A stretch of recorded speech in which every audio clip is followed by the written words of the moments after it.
Good evening, everyone. We are Group 5. Our group members include Cici, Melody, Ellen, and Aura. Our topic is the culture of Pakistan. Now let's look at the contents page. Our presentation will include 4 topics: introduction, business, customs, natural cultural profile, and the last but not the least, case study. First, let's talk about introduction parts. Let's welcome Melody. Okay, I will talk about the location of this country. Pakistan, located in the northwest of the South Asia subcontinent, bordering the Arabian Sea in the south, India in the east, China in the northeast, Afghanistan in the northwest, and Iran in the west.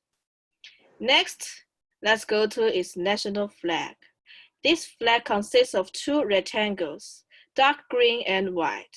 Dark green occupies 75% with a white pentagram and a white crescent on it, and a white rectangle on the other side of the flagpole is a quarter of the width of the flag. The dark green represents Islam. The pentagram and crescent moon represents the belief of Islam. The white rectangle represents the residents and other ethnic minorities who believe in Hinduism, Buddhism, and so on. In 1964, the white changed into on behalf of the peace. The green represent the prosperity, the new moon represents the progress, and the 5-point star represents the light.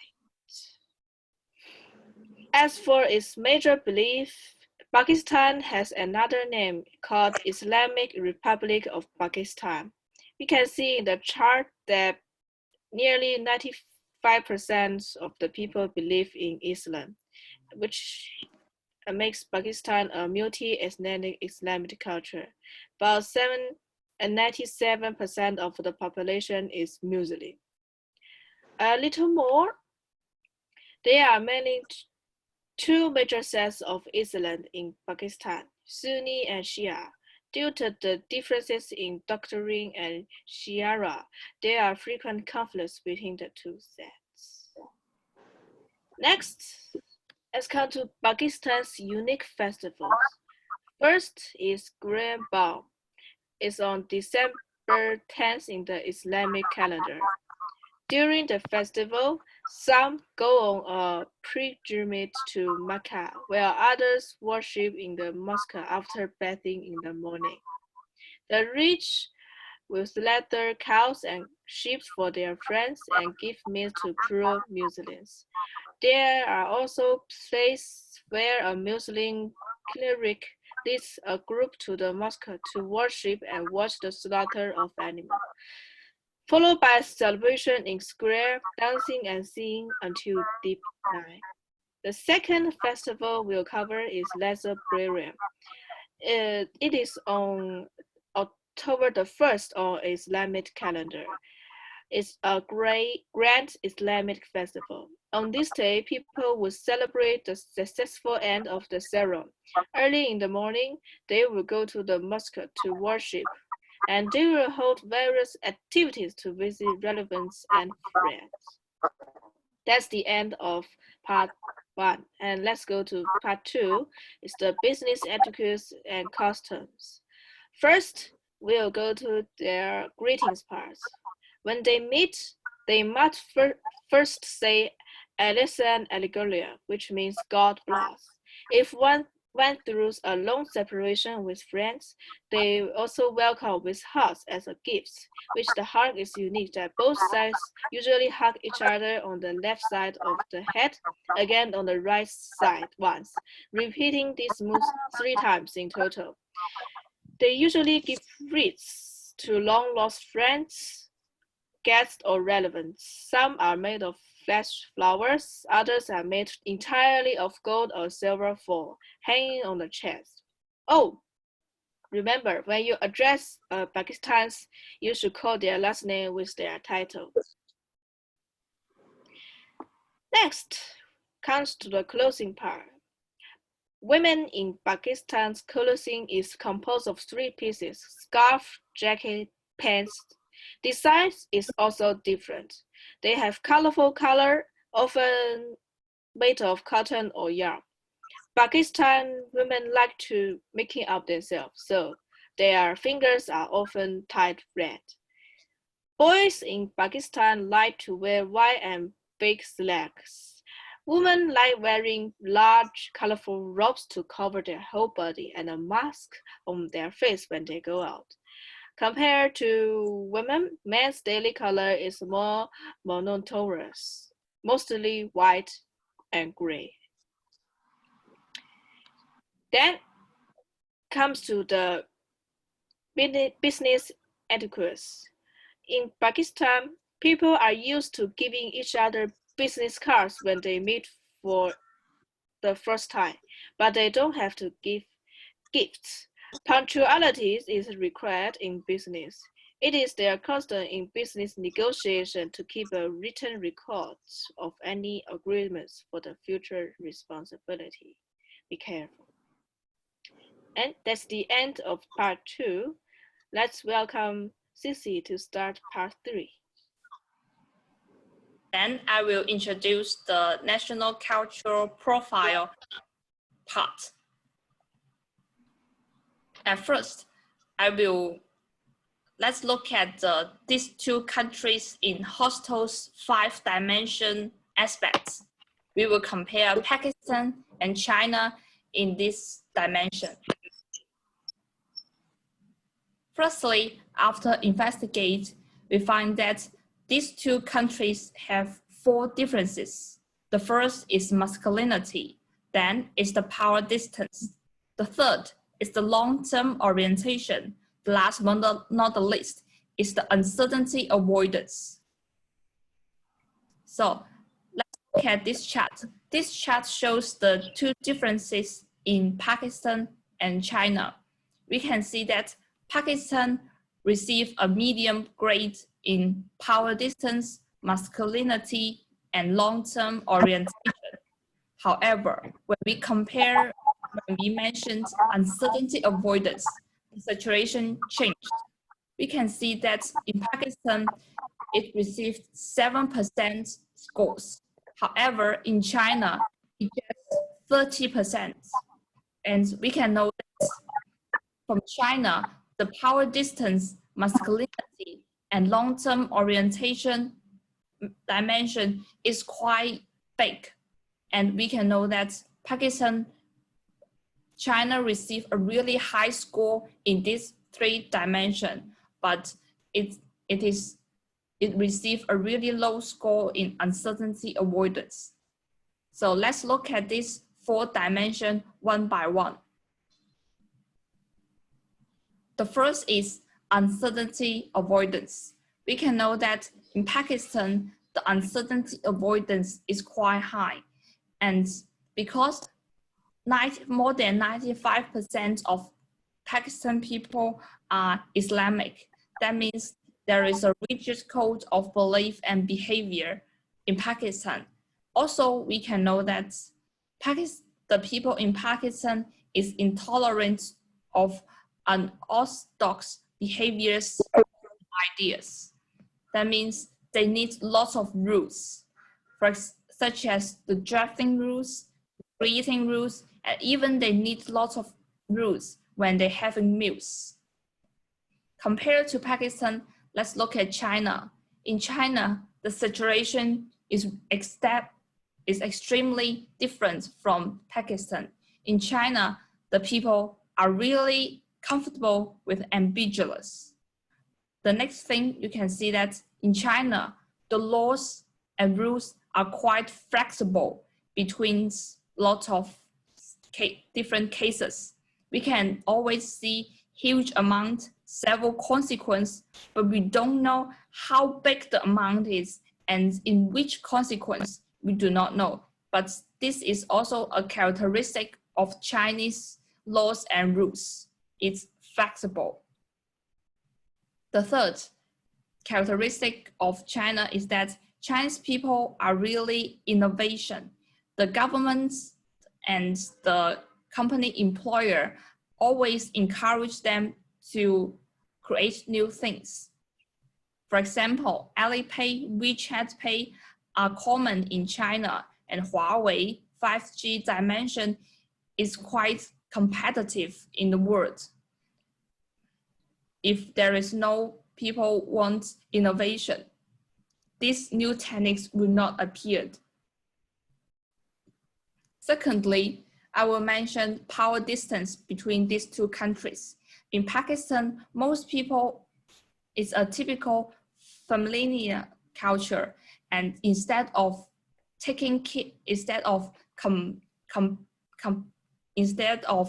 comparing with one another and want to seek for fortune and high quality and high position in company, the people in Pakistan would put more efforts in their seeking for quality of life. For example, the people in Pakistan would like to go to the Islamic pray in Islamic holiday instead of getting overtime in their company to do works.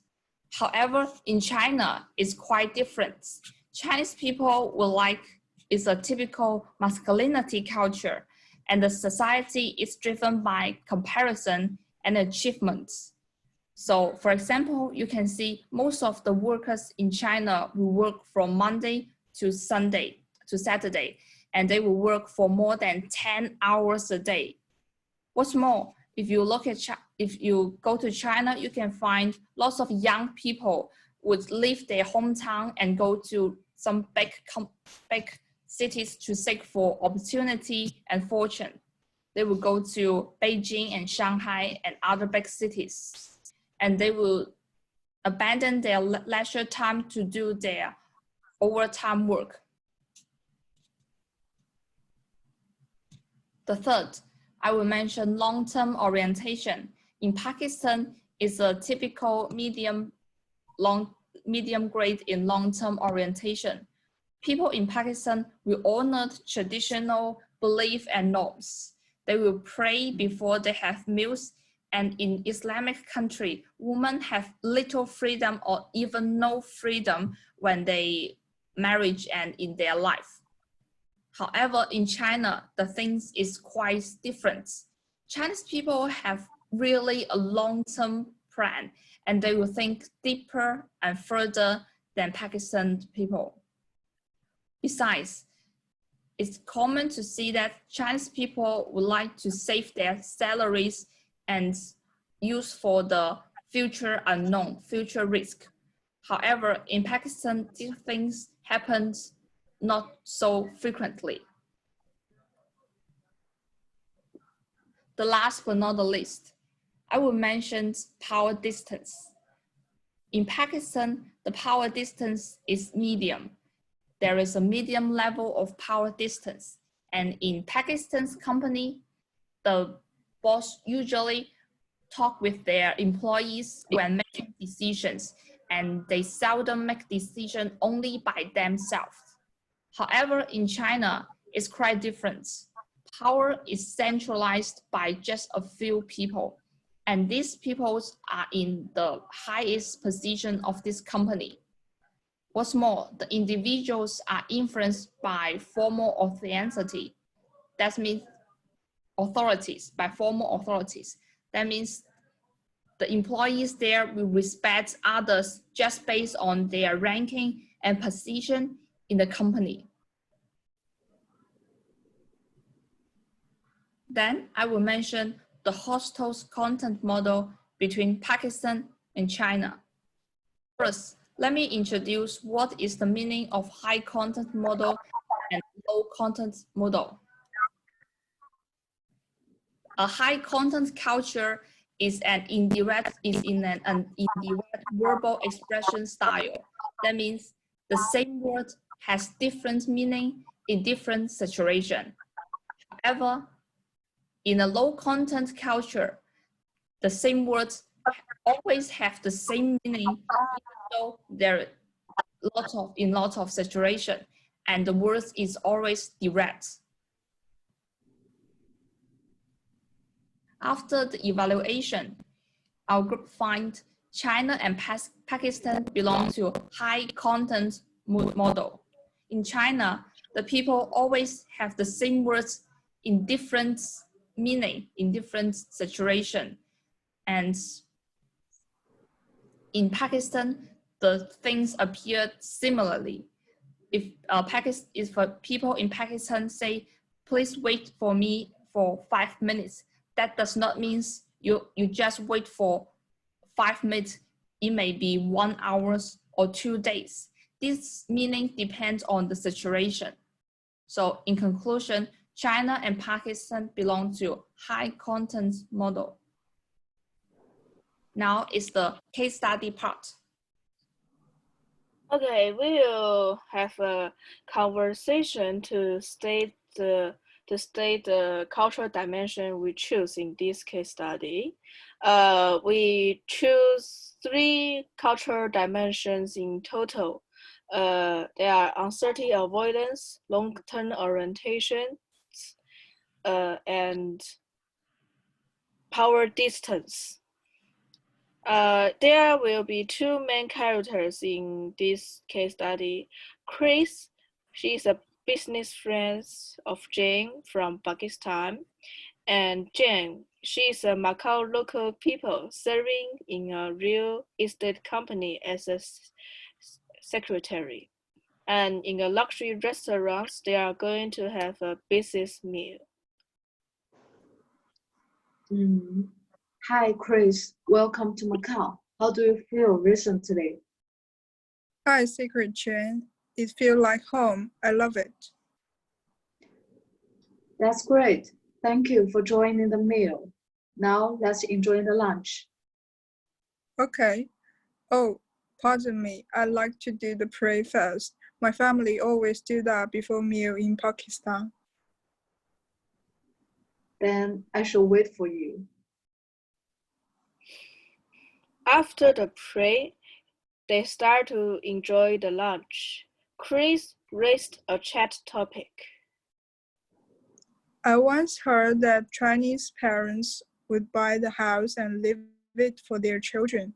Mrs. Chen, is it true? I'm so curious. Actually, it is. Almost all the parents in China would try their best to do this for their children. But why? Their children can buy the house themselves.